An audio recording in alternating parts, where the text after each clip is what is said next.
Suite à la chute du prix du baril de pétrole et la crise économique que traverse le Tchad, le gouvernement a annoncé un plan de diversification de son économie.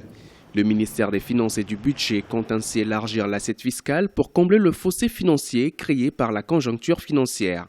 Parmi les mesures annoncées par les autorités, on note le droit d'assise d'un taux de 18% à la téléphonie mobile et la modernisation du système de recouvrement domanial et cadastral.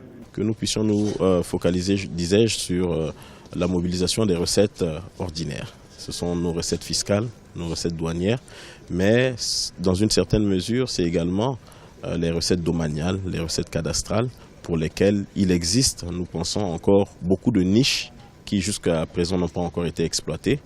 Nous essaierons justement de pouvoir mobiliser suffisamment de ressources pour pouvoir également créer donc les bases d'une diversification économique qui nous permettra définitivement de pouvoir ne compter sur nos propres forces et de mettre un peu de côté tout ce qui est pétrole.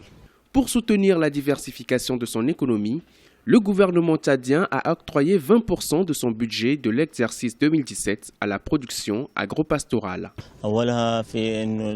L'agriculture et l'élevage ont toujours été les piliers de notre économie et occupent une place importante dans la politique du gouvernement pour la diversification des revenus de l'État. Pour accélérer cette diversification des revenus hors pétrole, à côté bien sûr des recettes fiscales, le gouvernement a investi dans le secteur agro-pastoral, d'une part pour l'autosuffisance alimentaire et d'autre part pour la transformation sur place.